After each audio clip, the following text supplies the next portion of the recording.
Winning has a price. And leadership has a price. So I pull people along when they didn't want to be pulled. I challenge people when they don't want to be challenged. So in this episode, we're going to talk about what's the number one way that you can build a winning culture in your ministry. And we're going to talk about the importance of culture. So stick with us today because this is a very, very, very important topic for you to be diving into. We're going to talk about what culture is. You're going to be able to identify what culture you have as opposed to maybe what you want and what you can do to change. We're going to get really specific on this episode. In this series, we are listening to Jeff's talks that he shared in 2020 to our network in regards to leading and the culture that we create. So what we are going to listen to today is his first talk where we will interject our own commentary in between. I'm Jeff Eckert. I'm Jason Brewer, and this is The Thought Factory. The Thought Factory podcast is brought to you by Never the Same, cultivating students through biblical discipleship and spiritual disciplines using theology, community, and technology. Learn more at neverthesame.org.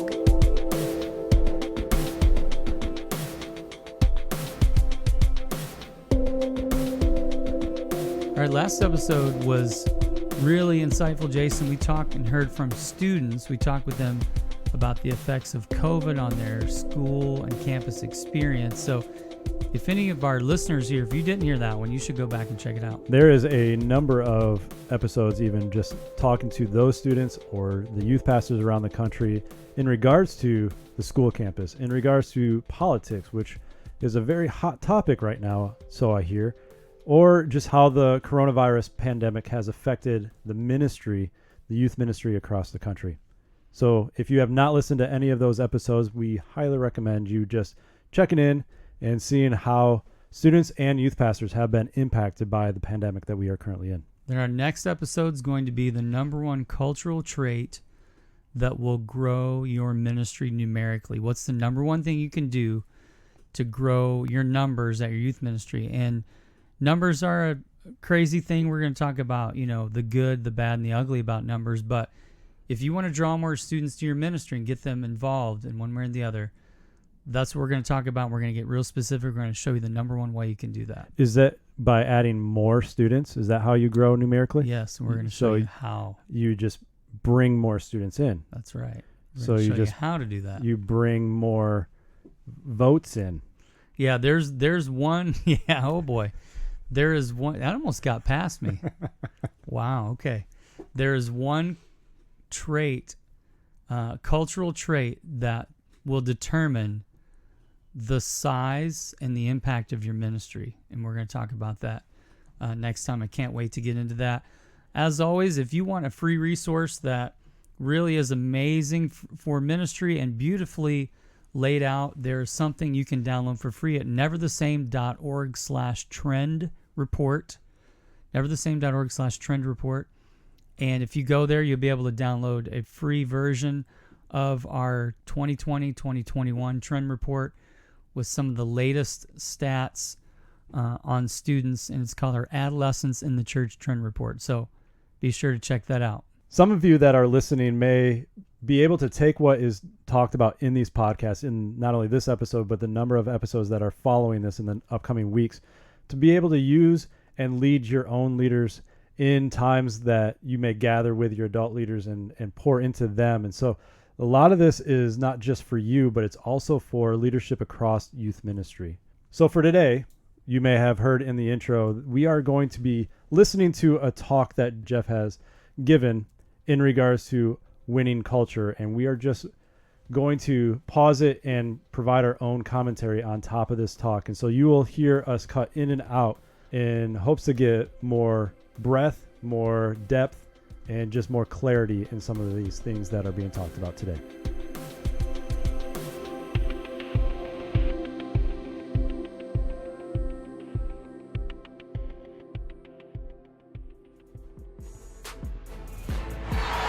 The Chicago Bulls have won their 6th NBA championship, and it's their second three-peat. it's very worthy to win this, and I think of all the championships that we've won, this is the toughest. You may or may not have recently seen the Last Dance documentary about Michael Jordan, but I'm assuming you're going to know who I'm talking about when I say Michael Jordan. Considered by most, and myself, I will say, the greatest basketball player ever, the GOAT, the greatest of all time. Who would be the third? Oh boy, who would be the third? Yeah, not second, but third. Who would be LeBron James? LeBron would be third. Yes. So who would then be second? Reggie Miller. Okay. All right. I don't know much about Reggie Miller. I know you grew up with the fandom of Indiana. Of course. So I know that he played for that team. Best 30 for 30 out there. Reggie Miller in the So he Knicks in beats the out 90s. LeBron. In my book. And beats out Kobe. In my book. Rest in peace. Yeah, in my book. All right. That documentary is really fun to watch for me, going back to like 80s and 90s NBA basketball, which I love. That documentary highlights something that's worth us taking the time to talk about today, and that is winning culture. What I want to talk to you about in this series of videos is how to build a winning culture in your ministry. How do we do that? Michael Jordan brought with him a winning culture and attitude. And I want to talk to you today about the number one way you can build a winning culture in your ministry. Now, here's the reality. In my opinion, culture is greater than leadership. And here's why. Because the culture that you create will impact more lives than the things that you say or do. That right there, I've preached hundreds, maybe even thousands of messages. Jason, you've done the same. And not thousands, no. Not thousands, but maybe hundreds. Hundreds.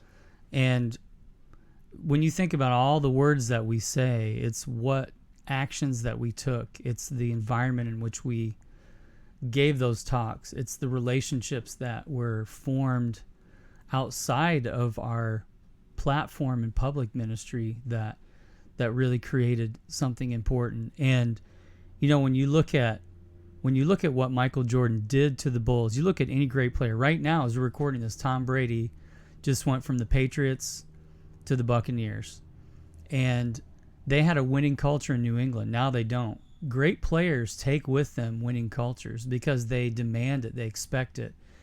And that's one of the balances that we have to play as youth workers and youth leaders, and particularly those of you listening that are youth pastors, that you're in this role vocationally.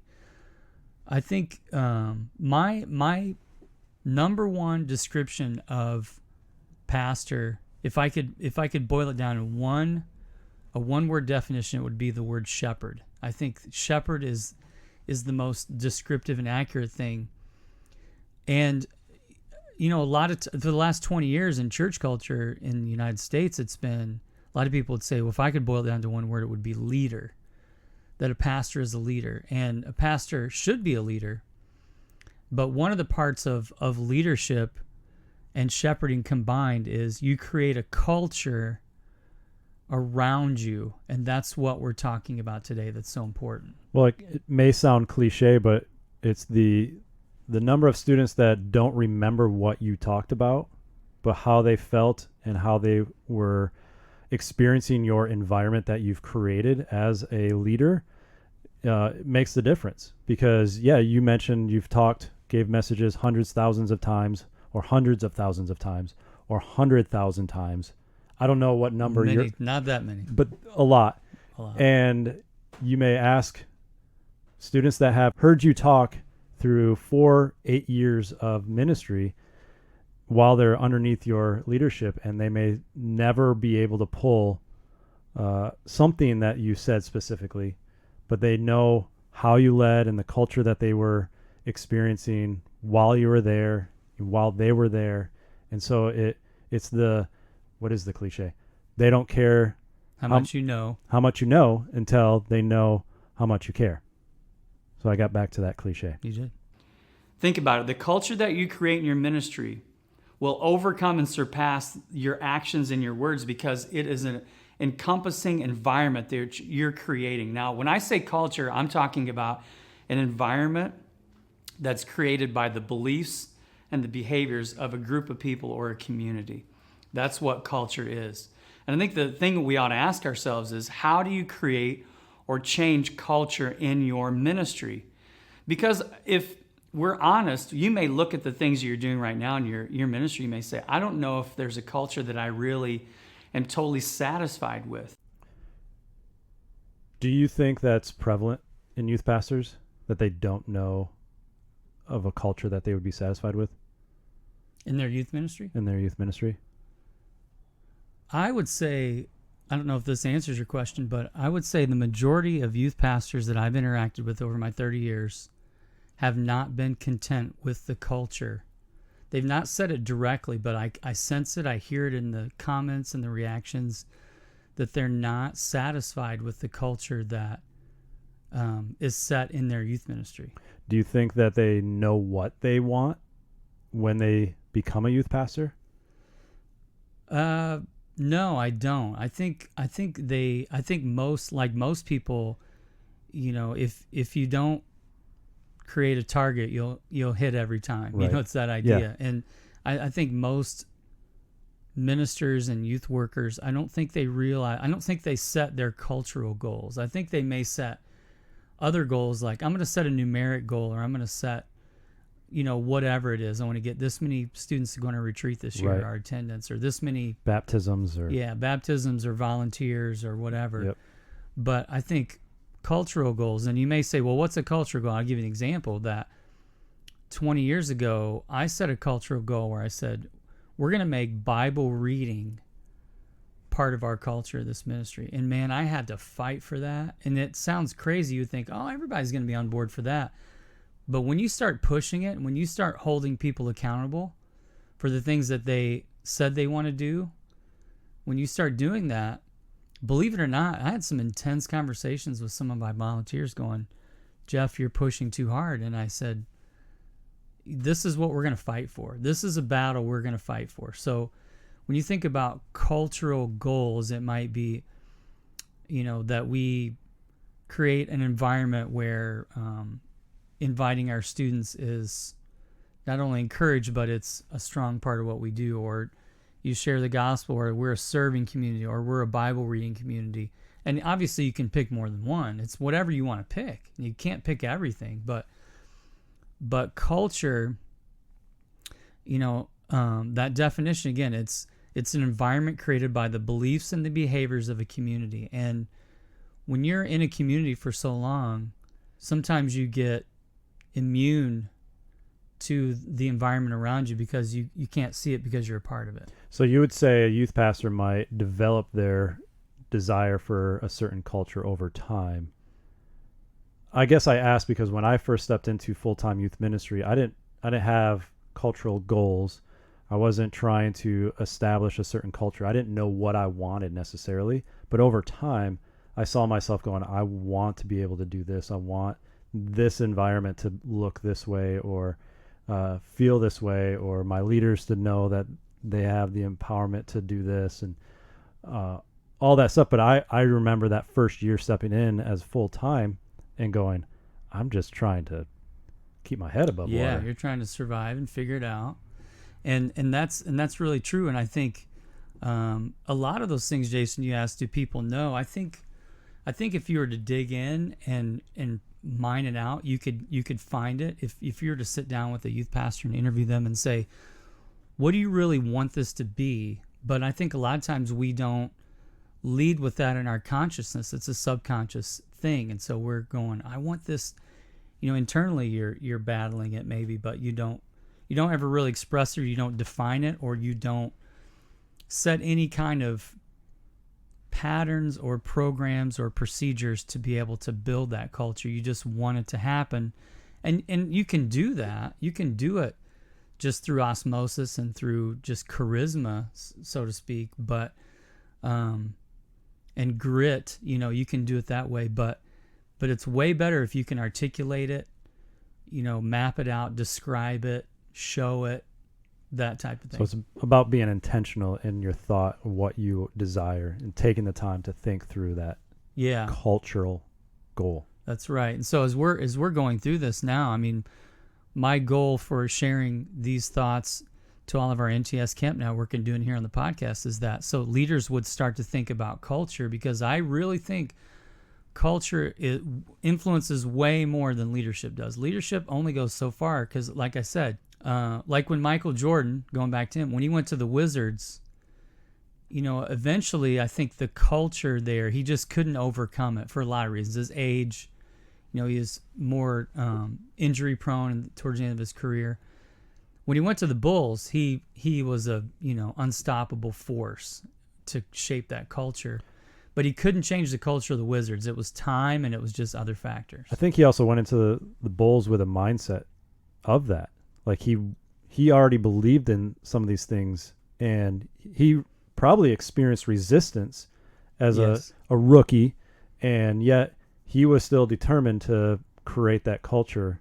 And over a course of time, yeah, you see that play out for sure. So you remember his Bulls days, but everyone likes to forget the Wizard days because they weren't a winning team. And that's because, again, for a combination of reasons, he couldn't create a winning culture there. And so in ministries, what I say to leaders is work more or as much at least on building your culture than you are building yourself as a leader, because your leadership will only go so far. If it's in a losing culture, doesn't matter how great you are, you're not going to win.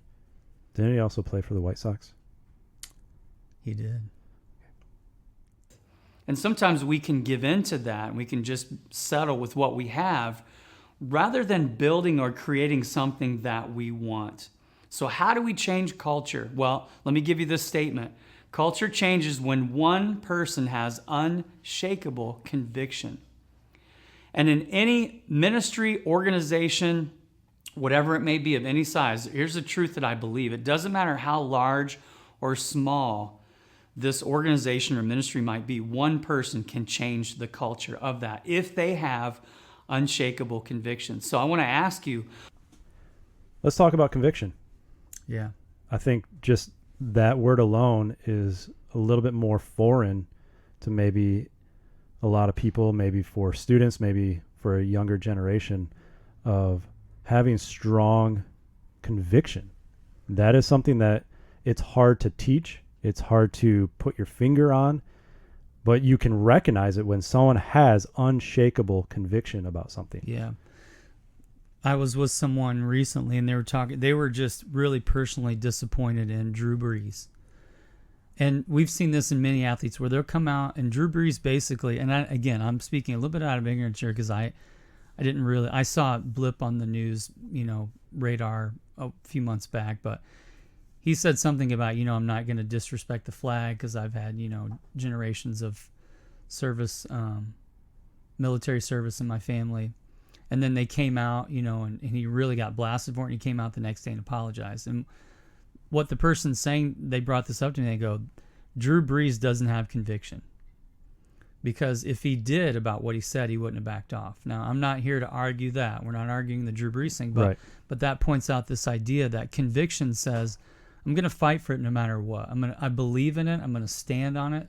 And that's what a conviction is. And Jason, I think you're right. I think it was known, maybe it was a lot more prevalent in the past, but I think it's a really important word right now. Conviction is a really important concept that we need to grapple with and understand. What are we willing to fight for? And what convictions do you bring to your ministry that you will die for?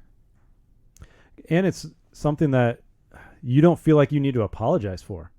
I think of if I was leading out of this conviction and somebody opposes me and they are questioning my decision based on this conviction, I will then give more reason for that conviction, that stance, instead of apologizing for not having the same stance as this other person that opposes this stance, if that makes sense. And so when we have this conviction, it is, when you say unshakable, you are going to get opposition. And how we react to it, and again, we're not trying to create this flack with Drew Brees or anything, but when you get opposition, and it can get fierce, it can come from the top leadership, it could come from the entire group of volunteer leaders. It could come from the students. It could come online, wherever it is. If you are basing your conviction on something that is biblical and it's unshakable, you stand there and you defend it. So and this idea of conviction, if you're going to lead, you're going to have opposition, even within your own ranks. And so, but you know what wins the day is unshakable conviction. Because what happens is if you're not shaken, people will either be drawn to that or they will leave. And that's where we as leaders, shepherds, pastors, youth workers, working with students, when we care about it and we say, we are going to be a youth ministry that ... fill in the blank, whatever you want to stand on. I'll use my previous example. We're going to be a Bible reading culture here. We're going to stand on that. And if people don't like that, and you say, this is where we are, then they're either going to get on board or they're going to go somewhere else. And that, that sounds awful, but that's okay sometimes, because convictions drive us. It's that scripture, without vision, the people perish. If there's no clear direction, you're not going anywhere. Conviction takes us somewhere. Think about the beliefs and the behavior of your environment and the community of your ministry and organization. So what beliefs define your ministry right now? The beliefs would be things that you value. So you might say, well, we value small groups, or we value Bible engagement, or we value outreach. Whatever it might be for you, think about the things that you value, and then think about what behaviors drive your ministry forward. Behaviors are convictions. What I like to say is things that you're willing to fight for. What are you willing to fight for in your ministry? You might say, well, we're fighting for every student to be in a small group, or every student to feel loved, or the gospel to be presented regularly. We're fighting for that in our ministry, or reaching out to the nominalized students. Whatever it might be, whatever the issue is. I'm not telling you what issues you should be passionate about, but I'm asking you, what values are you believing in, and what convictions are you fighting for? I guess a question that comes to mind is, you kind of hit on it a little bit earlier, but having multiple cultures, like, is it okay to have multiple cultures in your ministry or your context of having convictions towards many things, or is it just this one grand thing and may have subcultures? Or so within your main culture, you have things, you have beliefs and behaviors. So within that is your convictions. Your convictions are these strong beliefs that set the tone for everything you do. So within every ministry, there's one culture. There may be several different convictions within that. So conviction might be, we're a safe place to share. We're a small group environment. That could be a conviction that every student's going to be in a small group. Or we might be student leadership culture. We might be, a campus-driven culture in our youth ministry. We might be, focused on students that aren't believers. Like, we're an outreach culture. And you could mix and match. I think that's the beauty of the kingdom of God, is we're all doing the same things. In essence, we're building the kingdom, but we're doing it in our own unique ways that we add to the mix. One of the cultures I had a conviction about was no adult leader was allowed to be alone with the opposite sex, especially students, whether it's in a car or meeting room or anything like that. And it was one of those convictions that I would stand by, and it would come up. It would be presenting in various forms that you can't always predict, but when that culture kind of bled through the leadership and it was understood, it was easier to sniff out wrongdoing, if that makes sense. Right. And when you could sniff out wrongdoing, you could address it. So when you even have this conviction and you create a culture around it, you can tell when it goes against culture, against your conviction, and you can address it, which we did a number of times, because this is wrong. or this is going down the wrong road, that it just doesn't look right, or hey, I just want to address this before it goes too far. And it can protect people as well. And that really brings up the question for you to consider is like, are you creating or surrendering to your current culture? Now let's put this in real terms here for a minute. Have you ever said things like this about your students in your ministry? Well, students are too busy for this, or students don't do this, or students aren't interested in that, or students won't do this. To me, all those statements are statements of surrender when it comes to the culture that exists, especially if they're made in a negative way. Now, we could go to the flip side of that, and let's do that. Have you ever said things like, our students are engaged in this, our students are passionate about this, our students are doing this, our students are leading the way? Those things, to me, are statements of creating culture, where the leader has built a winning culture where students are excited. Because one person's conviction matters. It reminds me of a young lady named Ethel Sager in 1910. She was 16 years old, and she gave her life to Christ, and her family wanted to have nothing to do with this. And in fact, they told her, if you continue on with this faith, you have no part of our household. She went out to one of the meetings at a local tent revival in New York where she lived. And her parents told her, if you go, you can't come back. She still went because she believed and she was standing up for faith. She came home to find all of her possessions out on the front porch. 16 years old, 1910, all of a sudden now she's facing life on her own. And here's what happened. 5 generations later, my wife, which this was her great-grandmother, there's a legacy of faith going from Ethel Sager, my wife's great-grandmother, to my wife and now to our children's. 5 generations later, because of one young lady's conviction over 100 years ago. Here's the thing. How do you create or change culture in your ministry? It changes when one person has unshakable conviction. I had to do the math with that because I was great-grandmother from Ariana would have been 4 generations. And then I realized you said your children as well. That's So right. that's the 5th. That's the 5th. So I was a little confused. So if anybody's listening that's confused when you say a great-grandmother, that's you having a mom and dad and their mom and dad and their mom and dad Right. before generations, but you're including your kids in that. And all of her family, she led both her parents and her siblings to Christ. So she actually impacted 6 generations, Crazy. but 5 going into the future. And I love that story, obviously, because it's a part of my family history that I married into, which is really powerful. But I talk with pastors and leaders all the time, Jason. They say,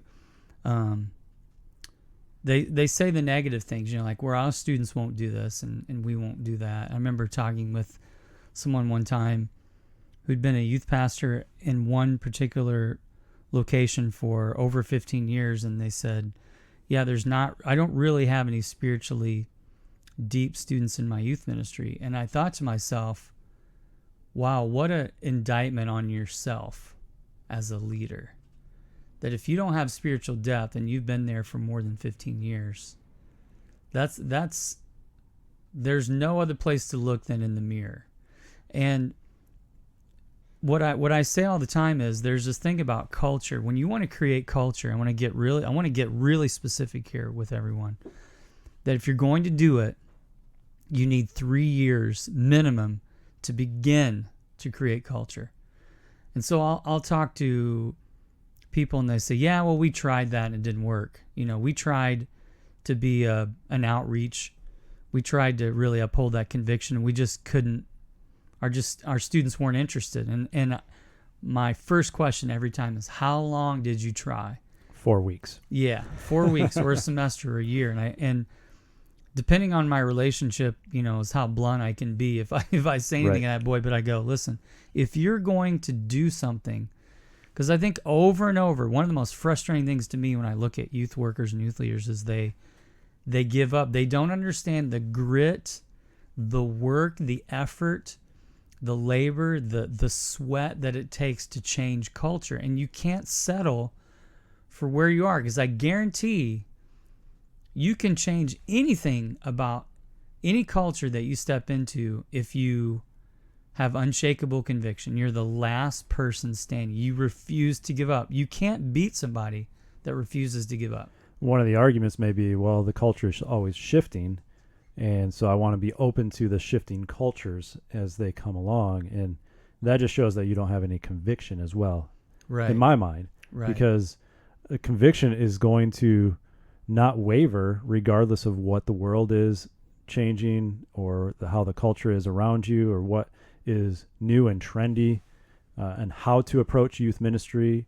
And so when you have a conviction, regardless of the outside culture, it's going to still maintain inside your culture. Yeah, so obviously there's factors around us that we can't control in the larger setting of society that are cultural, that are changing. But and we have to, you adapt some methods and things over time, but stick with something for 3 years, because it really takes 3 years to do that. And there's an old saying, Jason, insanity is doing the same things over and over and expecting different results. And I actually believe that statement is, in a lot of ways, really wrong. Because what I say is insanity is not doing something long enough and expecting different results. I think people use, I've heard people use that phrase, a cop-out. Well, insanity is doing the same thing over and over expecting different results. It's like, yeah, if you do something over and over for just a short amount of time, you don't give enough time, of course you're going to get the same results. But if you stick with it, if you keep doing the same things over and over, and I think we default more to change too quickly. So what I say is, if you keep doing the same things over and over, you will get different results. So insanity is just not doing it long enough. So you're saying you want all of them to be insane. Yes. Okay. Because that would occur if they did it long enough and expecting the different results. Yeah. And, insanity, that idea, well, I'm not going to keep doing the same thing over and over and expect different results. And you joked earlier, like 4 weeks, but I've heard that. Yeah. Oh, yeah. Me too. Yeah, we tried to make that change in a month and it just didn't work. And I go, now that's insanity to think that you can change something, because the reality is, you look at any sphere of culture and society, whether it be technology, business, entertainment, sports, the family, government, go on and on and on and on. And I will say this, if one person has unshakable conviction, they can bring about change. And you look at small movements and big ones. It doesn't matter. To me, it's irrelevant how big and how many people we're talking about.